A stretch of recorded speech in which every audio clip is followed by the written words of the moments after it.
Hello, welcome to myself, Max MacGillivray from Beanstalk. It's a great pleasure today to be undertaking one of our 20 on 20 webinar series. So what's our 2020 about? Well, because there's so many inspirational people within the fresh food sector, we wanted to garner them so that you could find out more about them, both from a UK and an international perspective. And we've had some fascinating people today. We've had some people from Italy, some people from America. I'm actually going back in time with an old contact of mine who I was at college with. Now, this particular individual will be known to a lot of you. And I love this. Rob, before you come on, can you be quiet? Yes. I'm doing this professional introduction to you, and it's working really, really well. so Rob and I have always had this on-off banter, which is so right. Rob, you be quiet because I'm building you up. You better come on stage. Okay, so Rob will be known to a lot of you because of his I suppose in some respects his eclectic background, in that he's built a number of very successful food businesses. What I'm fascinated with Rob about is that he's got this sort of conventional heritage where he would have got into a fresh food business and worked his way up either in a marketing or a commercial capacity and become a commercial director, become an MD, become a CEO. But he's actually gone off in a different route because he seems to have this passion for wanting to assist food businesses to create success through his skill sets. I think he's done this really interesting background of taking his skill set and assisting other people with it. Come on, Rob, come on in. Say hello to everyone. Hi, everybody. Nice to see you. Thank you for your time. We look at Rob's background. It's actually very unique in comparison to mine because he's got some real stuff there rather than just pictures. So, Rob, where are you today, please? Well, I live in central London, so 10 minutes walk from London Bridge. So, yeah, okay, an interesting place the last 3 months. So, Rob, how does that work? Because you're a country lad. So how come you're in town? I think I'm the only person that's ever gone from the country to the city, whereas most people my age go from the city to the country if you're starting in the city. So we started an investment business for early stage food brands 6 years ago. And I started commuting from the country to the city and I got fed up with that commute, decided to get a place down here. So, and I love it down here, although I'd love it more when the restaurants are open. Fantastic. Now, come on, let's go back in time because the connection between Rob and I, we went to this fantastic educational institution called Harper Adams. So back in our day, it was called Harper Adams College, but today it's called Harper Adams University. So come on, Rob, when people say, where did you go for your education? What do you say? Do you say Harper Adams College or are you pretentious like what I am and say Harper Adams University? I'm delighted it's now a university, so I say university. But to my Harper mates, it's bypassed university and college. Just call it Harper, because it's such a great place, and it's amazing what it's achieving today in such a wide area of stuff that was nowhere near there when we were there. So we're reflected glory, I think, is the route view there. I think. Fantastic, and I remember your main element there was the social secretary. So the social secretary, you had to book up a number of the bands. So come on, can you go back in time and remind us some of the bands that you booked up, because there's some great names in there. I had a couple of ones that made it. The thing about these colleges is that you're trying to book somebody for about 100 quid that probably will be worth thousands of years to come, but most of them don't make it. But I think River City People are probably a band that became quite famous. Wow. We had them 2 or 3 times. Famously, though, way before me, though, but Eurythmics played when they were #1 in the charts for Sweet Dreams at Harper. Really? Yeah, in '83, so before our time, Max. But they tried to get out of it. They were contractually obliged to play for about 200 quid, and they were #1 in the charts. And there they were in the main hall, the QMH as we know it, playing Sweet Dreams to a very, very busy hall. But I think it's great fun. I hope those days are coming back, but I guess that these days it's much harder to get bands to do things for very little. But and was it in your year as social secretary that you booked up Bad Manners? Was that your good self? No. No, Okay, they were booked I think a couple of years before me, but yeah, no. Because I just remember this. Why would I ever accuse you of this? Because Bad Manners, they were booked to go to Harper Adams, which is in Newport, Shropshire. But where did they go? They went to Newport in Wales. Probably. And so they were three hours late for the main performance. If you remember, Max, our last final ball, we had Christina and the Waves at 4 in the morning. There you go. At the what's it called? Sunshine. Oh, Tom, what's the song called? Help me. Yeah, I can't remember. Yeah. Anyway, but yeah, it's a big deal. So great fun, amazing times. Mm. So just help me through this. So in the preamble, I would have thought that you as an individual, you would have done the stock standard career route of starting off as a national account manager within a fresh food business and worked your way up. But you've gone in a completely different direction. Why? How come? Well, I joined the farm straight after. I was offered a job down in Kent, working for what was called Kentish Garden at that time. It's called Berry Garden now, and I'm a strawberry guy, so we had commercial strawberry farm.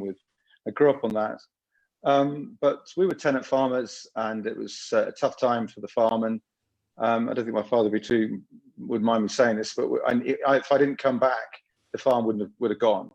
So it was pretty straight. It wasn't really a luxury. So I had nearly a decade working at the farm, and we did some incredible things. I was really proud of that. We actually became one of the largest soft fruit growers in the country at one point. Wow. Okay. And another business I set up in my mid-20s that I patented a new way of growing strawberries. It was a hydroponic system, which these days that would be called an ag tech, but it wasn't called that then. And and I sold that all over the UK. In fact, sold it into Europe. So I was a bit of I think I don't really fit a mold. I've done a number of non-exec roles. I really enjoy that, but helping spot what's wrong and what could be better, and then seeding that idea and helping somebody else then make that happen is what I'm better at than running something. I think I've created and built and sold 5 businesses now. So and I'm looking forward to do many more. But the space that I've gone from is being farming to working at front line on food products, so FMCG or CPG, whatever you want to call it, and then I'm now back involved with supply chain work. So it's always been production to consumption somewhere either side of that, because everything is about eating or drinking. But Rob, let me challenge you on that, because if you didn't have that tie in the respect of going back to the farm, but you decided that you wanted to stay within food, why stay within fresh food? You could have gone into banking, you could have gone into a corporate life. You're in London now. You could have been highly successful and highly remunerated, pushing piles of paper around, looking at 6 screens in Canary Wharf. Why didn't you go that route? It's interesting because I used to trade stocks and shares at school in a phone booth, and I lied about my age, and I used to work on the farm in the summer and the holidays, and then save that money and then put it in the stock market. It was pretty weird, and it did really well. In fact, I sold my shares before the stock market crash of '87, so I was quite pleased with that one. Check you out. I know, August I sold my shares. Crashes in October, but I was lucky. But I think. Both my parents are farmers, both all the way back as far as we can go. And my grandfather said something to my mum's father. It said, and I was about 16 or 17. He said something really profound, and I think this is about as relevant today as it ever will be. People will always want to eat food. They won't always need to buy a new shirt, but they will always want to eat new food. And I guess you could add to that saying they get pretty angry if they haven't got food. So I've always been involved with the food business. That's not a very good answer, because of course I could be working at a big corporate doing food. But I think what I find, I'm dyslexic and a very strong lateral mind that also has a commercial backbone to it. So looking at different ideas, reinventing how things go, what they are, is something that really appeals to me. And I guess as some large corporates, they can't do a lot of that. They actually need to do a lot.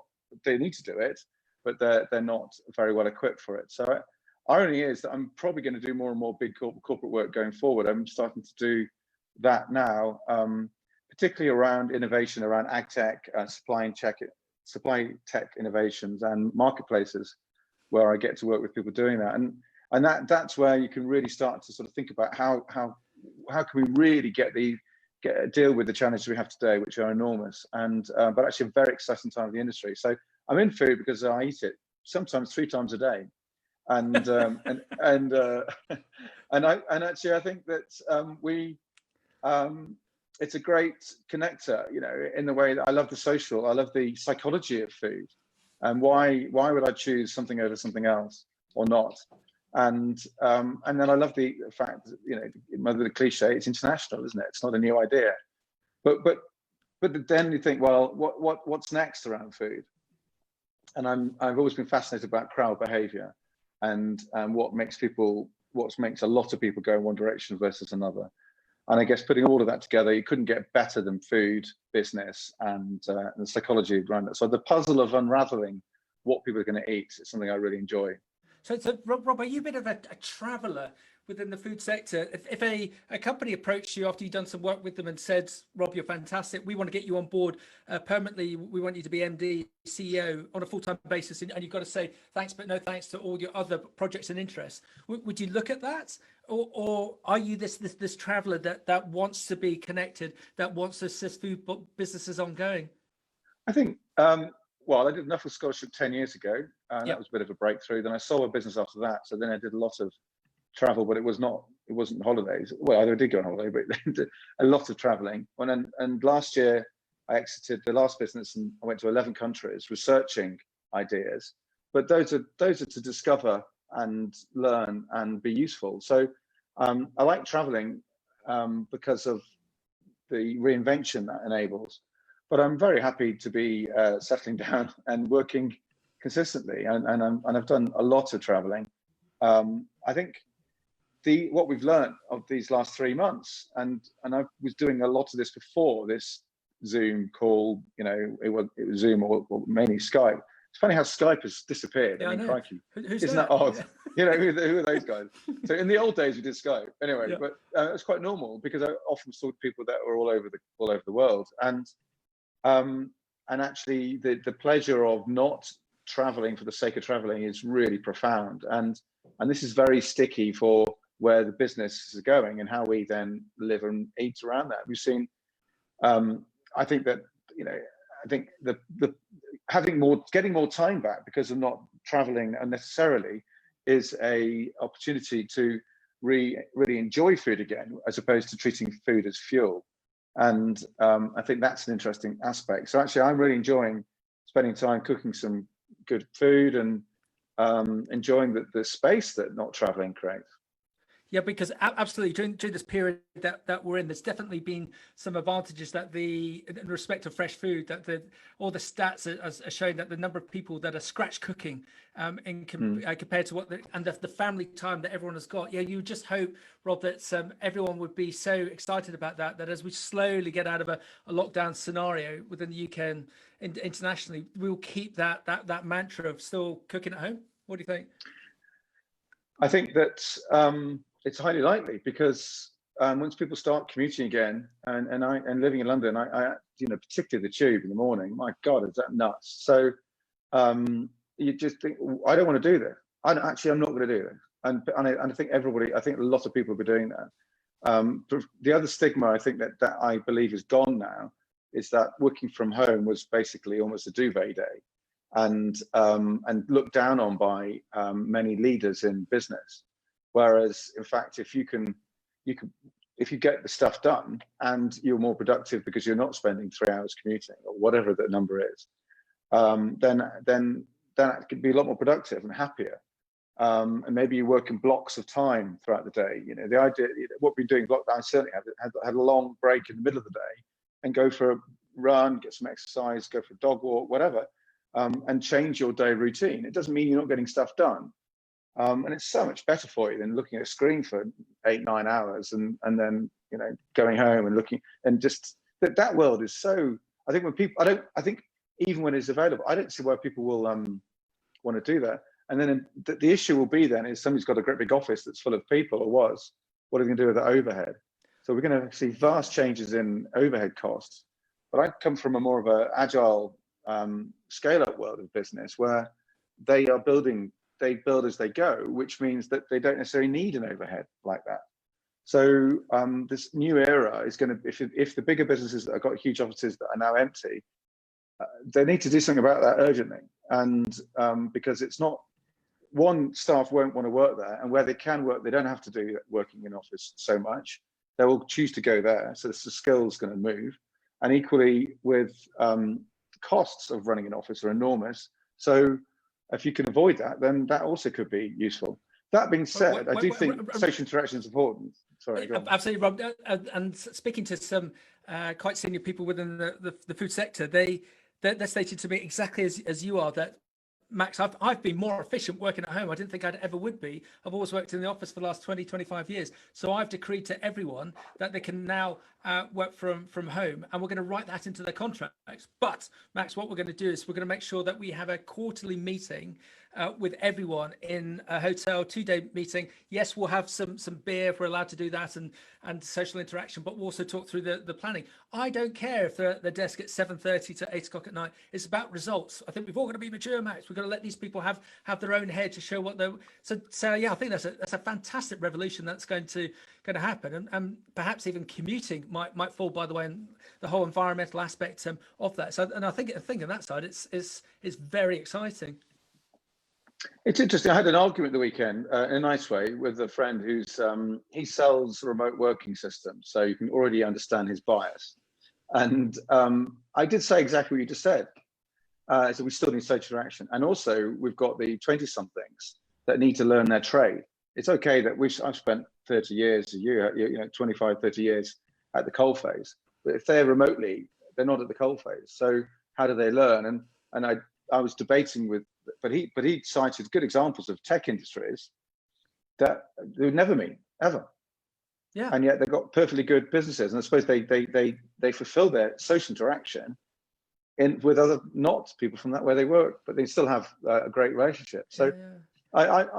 I think it's possible that we won't even do the social interaction. It's possible, but actually my biggest concern is it's the younger generation learning the key elements that you get by being a very tactile environment, which is, of course, this is a purely one-dimensional image. So I think this you learn through your environment, and the likes of WordPress as an example, they employ 5,000 people globally, but they don't have one office. But yeah, absolutely. How did you and I learn? We learned on the job, and you as good as this all is, you can't do that remotely.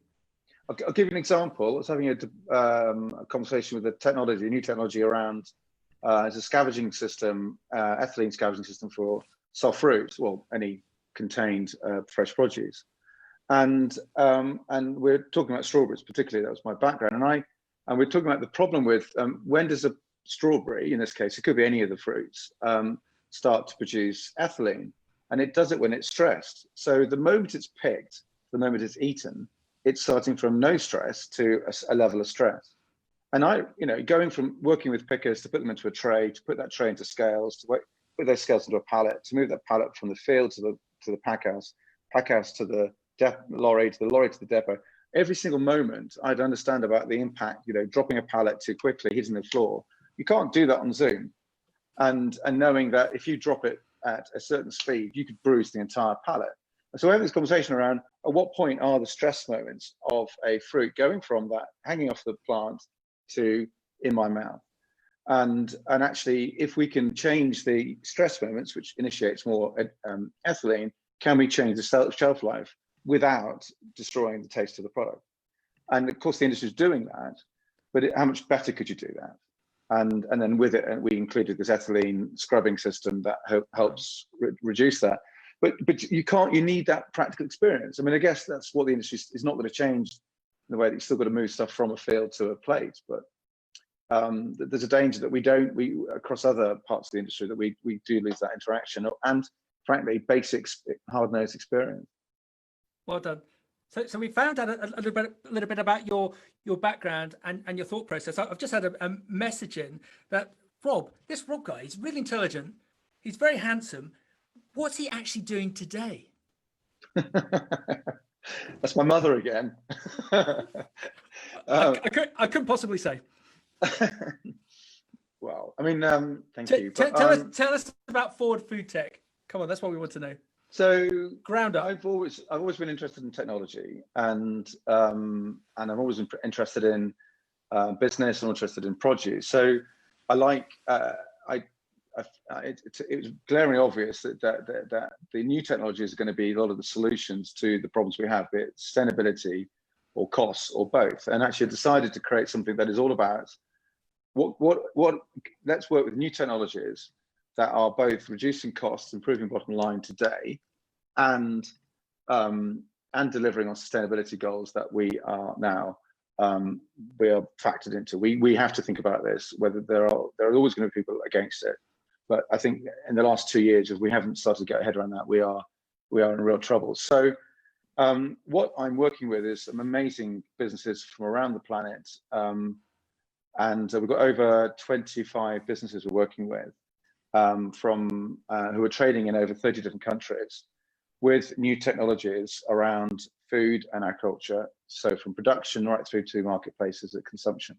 And my job is to help them improve their idea and to make sure it could be what it could be, and then help them be often more investable. So we charge for that journey of helping them being more investable, and we charge for an investment that we then find. So we're working with over 100 VC funds wow. and many other private angels that I've managed to build relationships with, and they're all over the place, all over the UK. In fact, interestingly, New Zealand and Australia is growing quickly. So, and that's been, New Zealand particularly is direct action by the government into ag tech. And they're seeing that as a replacement for their lack of tourism that they're going to have to live with for a while economically. Oh, they've managed to move that quickly. They've managed to pivot. Yeah. Oh, wow. Yeah, no, and they're really, and I'm getting, have an investor phone call with some in New Zealand, or despite the time zone being quite hard work. I managed to curate a call between New Zealanders and Florida and myself last week. There was a 16-hour time zone difference. It was quite surreal. But and I do have to pinch myself and think, well, I'm an ex-strawberry farmer from Telford in Shropshire, so get a grip. But I love working out the puzzle. I mean, often I hear about new technologies, and somebody comes up with an idea, and I look at the idea, and quite often it's terrible. And I call them the square wheel business ideas. And they go, what are you talking about? So, well, you've invented a square wheel. So your vehicle has a square wheel because it now doesn't need a handbrake. So you managed to get rid of that cost of a handbrake, the weight of a handbrake, and that's brilliant. You don't need a handbrake, but you forgot the fact that actually the wheels don't go around. And they look, oh, okay. And they realize that there's technology for technology's sake is the play, and trying to come up with genuine ideas that have a profit and loss impact with their customers in the first year of using it, and have significant sustainability impact. That's what I'm looking for, and that's what we're working with. And it's really exciting. And what this world will look like within 10 years it's really exciting. Farming's being slapped senseless by the anti-farming guys, and I genuinely believe that we are the solution, not the problem, and we can change that. So Rob, can you walk us through a typical example of a innovative ag or fresh food business that you would be keen to adopt to then introduce to your network to help it accelerate? What sort of business, what sort of culture, what sort of people are you looking for to assist?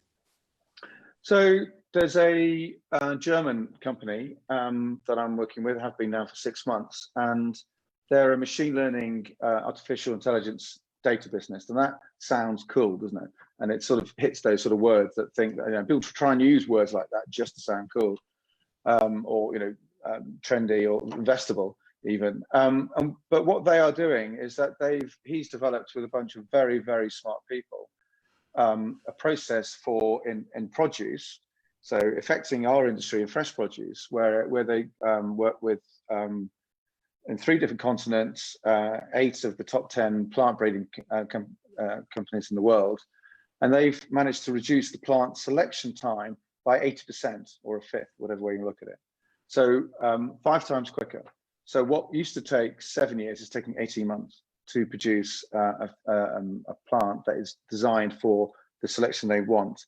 And on top of that, they can factor in climate change factors. So they can predict different types of climates, so then they put that into the selection process. So you can even be climate change ready within that selection process. So you imagine being a plant breeder, when you say, well, okay, tell me what you want in 7 years time, I hope I've got it right. Now they can do it in 18 months. Wow. And then you think how much more efficient it is, how much market ready. Essentially, it's what GMO was doing without GMO. And that's purely by good data science from a computer. So I think that's fascinating. That will scale into the animal genetic sector, and it will also scale into it'll become a white label service, which basically means it'll be a system that people can use and brand it themselves for big data management across agriculture. Really, really interesting. I think I'm really so you think about all the different benefits of that. You can get something much closer to market. You've got much lower costs of producing that plant. Risks are much lower. There's lots of positives around that. And another one is the algae business I mentioned earlier on off screen, and they're based in Florida, and they're taking the liquid that's around algae and using that as a prebiotic treatment for in horticulture at the moment.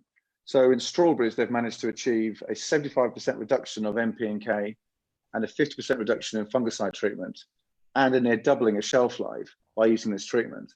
And all of that costs less than the agrochemicals used normally to grow that crop. So actually there's a profit loss that year, and there is a substantial benefit to the industry. And they're now using it across all kinds of sectors, even feeding it to chickens. And that's having, each time it's having amazing results. So what we're learning is that Mother Nature is much cleverer than we thought. And I think for 70 years, we've been making stuff that we think replaces Mother Nature, and actually working with Mother Nature, or, nature that's been around for a lot longer than any of us, to actually work with it in a much more sensible way, can actually achieve both efficiency and more sustainable crops. And that's what I love doing, and get a buzz out of that. So Rob, with those businesses, having your involvement with them, with you coming in with your skill set in your network, you're helping to accelerate those businesses further forward. But you look at yourself. You have sold 5 businesses, and you've been involved. You've dug those potatoes. You've picked those strawberries. You understand what the consumer is after. So that's what I really like about you, and seeing the success that you've had with businesses to date because of what you can bring to them. So businesses who perhaps just, if they want a different thought process or a different idea or different connections, you can assist them.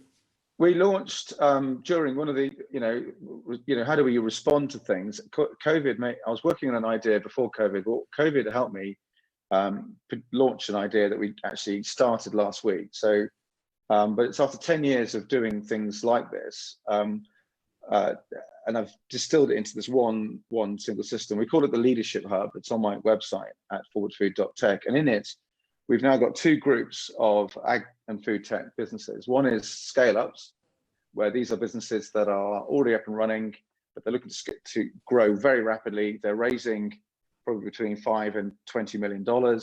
They're at that stage. Now, what we do is we put them together in a cluster. So it's a peer group cluster. So from a collaboration perspective, each business is important at the same growth stage, but not competitors. So they work together. And we had our first meetup last week. It was 4.5 hours long. It was from Brisbane to Florida, and we had a great time. So everybody helps each other working on each business. So somebody that's learning from one thing that somebody else might not have even thought about yet, they can then share that. So that, and then we help them with that. I'm more of a coach than a consultant. I think making sure that they get the best out of what they can be. I think you're underselling yourself. Okay. I think a coach inputs value up to a certain point, but you're far more than that because of the increase in growth and profitability and connections that you can bring businesses not only in the UK but on an international basis. Okay, well, thank you. I'm looking forward to having shares. I'm looking forward to having shares in these companies, and I'm looking forward to joining them on their journey. And a lot of these businesses actually are very ideal for some degree of investment from a corporate or even a purchase, outright purchase. And because the innovation is where, and I'm coming from, my last business is much more consumer-facing food products, that the innovation is coming from the early, the disruptors, the startups. And so bigger businesses are then buying them or buying those ideas to be their innovation pipeline.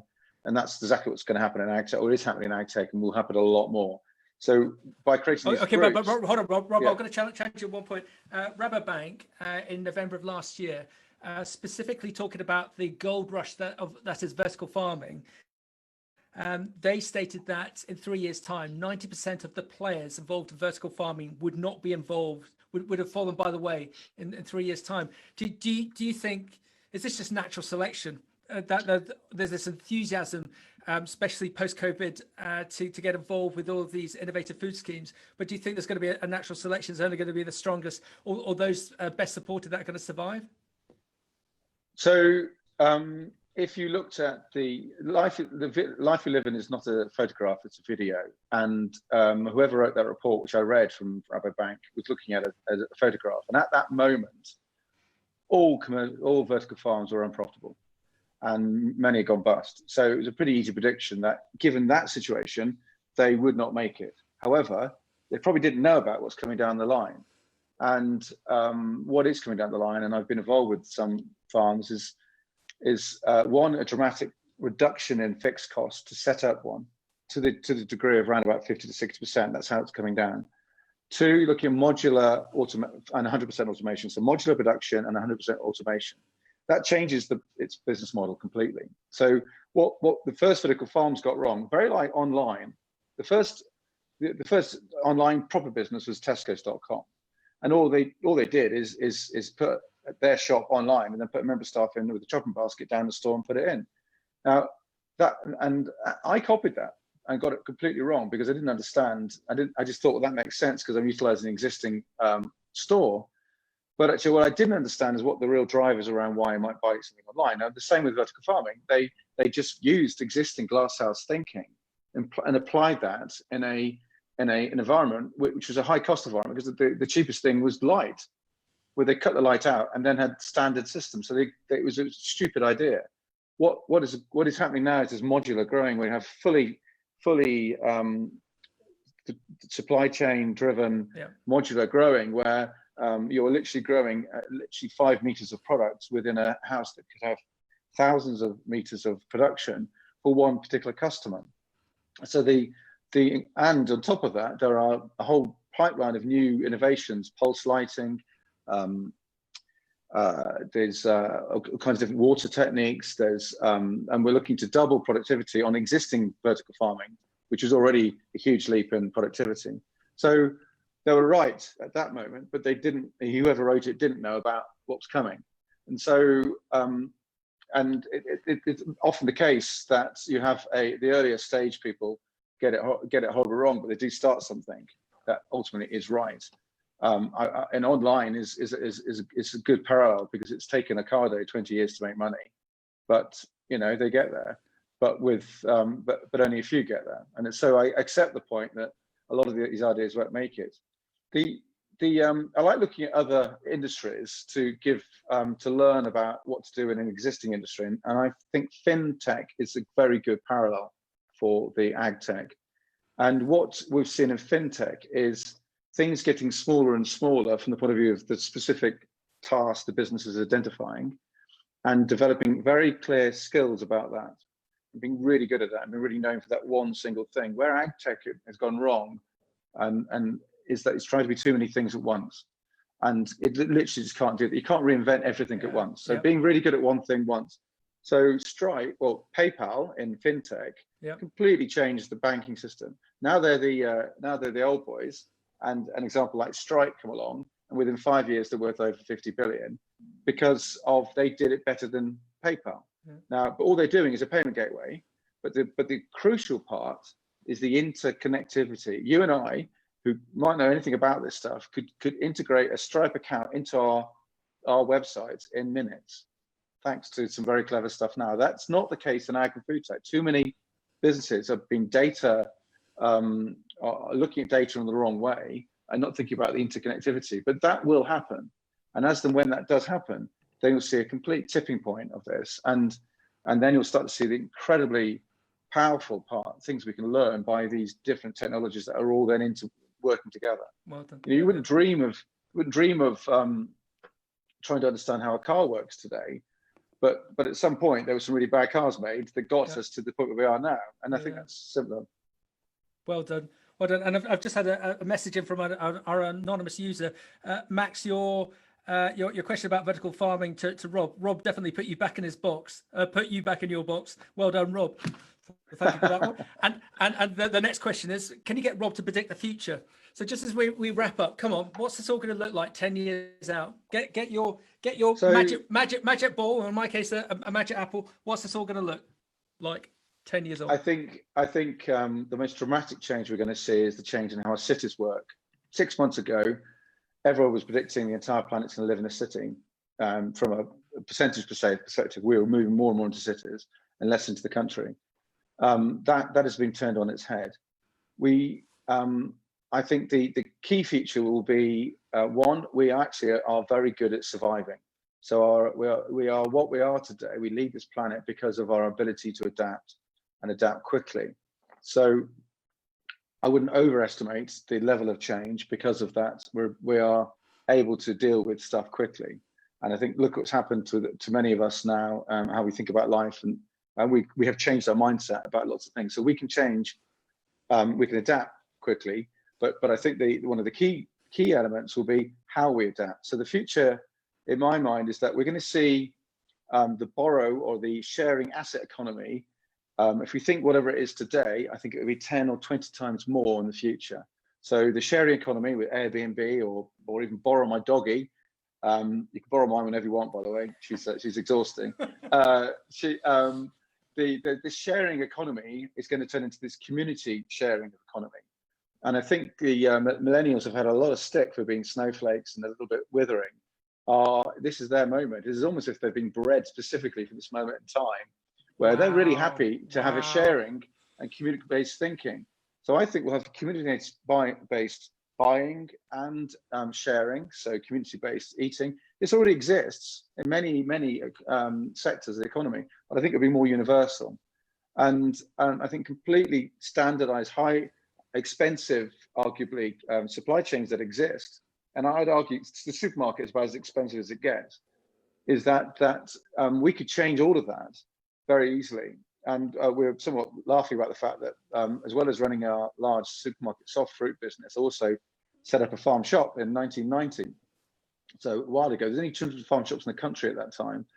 And what we did is that we did the oldest thing in the book, which basically it's a factory shop, not a fancy pants, gourmet shop. It was quite nice, but most of the stuff we sold was factory shop thinking, i.e. straight from the gate, very affordable, good stuff.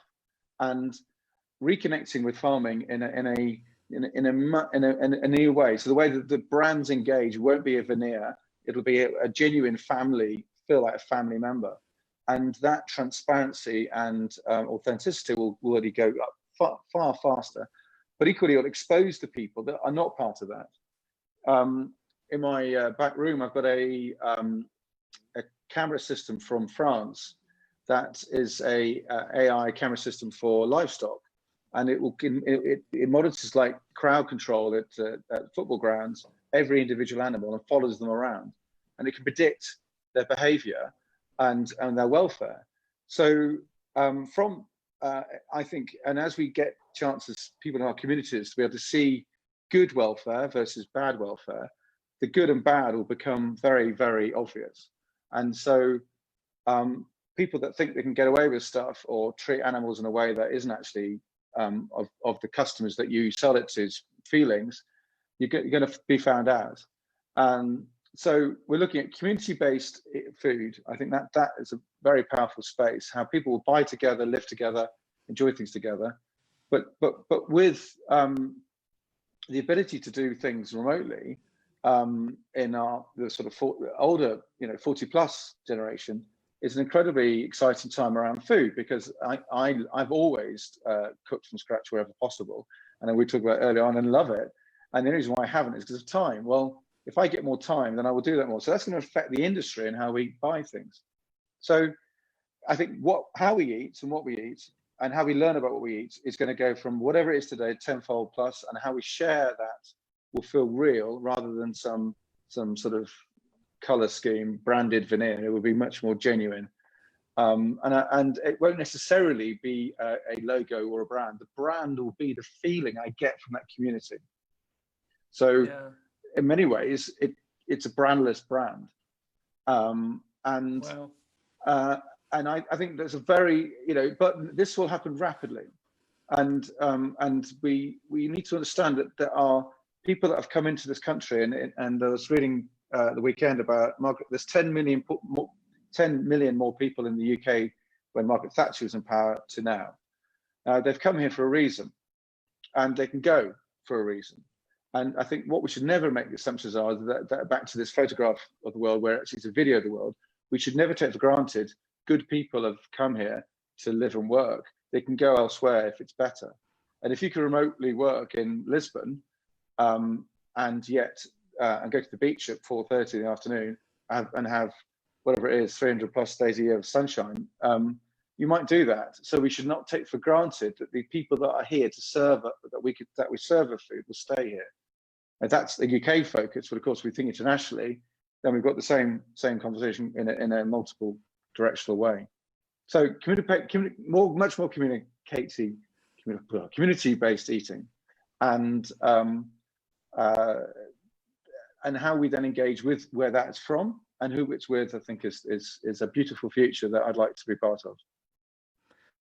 Rob, can I just say thank you very, very much. I think this 2020 has been fascinating because of the visionary aspect of it, and I think that's one of your main, it's a key skill set for you and the businesses that you're involved with. I was trying to, at the beginning, trying to find out what your appetite is, what your drive is in the respect of your career. But I think we've ascertained it now. It is that you're there to help food companies to see the future and also walk them through all of those steps. So Rob, thank you very much for the booker of major pop bands from Harper Adams University, to the strawberry grower, but also a leader, a visionary within the food sectors, the international food sectors. So if you want to get in contact with Rob, have a look at the links up and down. And Robert, like we have done previously, it would be great to get you on other webcasts so we can find out if it's okay to more about some of the food businesses that you're involved with, so we can learn from them. No problem at all. That'd be fantastic. Good to see you, Max. And by the way, you're looking very handsome. Just to mention that, as always. well, our anonymous texter, it keeps on saying you're the handsome one. So can you thank your mother again? I don't know. I think you look just the same as you did 30 years ago back at Harper. So anyway, great to see you. Take care. Well done, Rob. Well done. Keep safe. All the best. Thank you.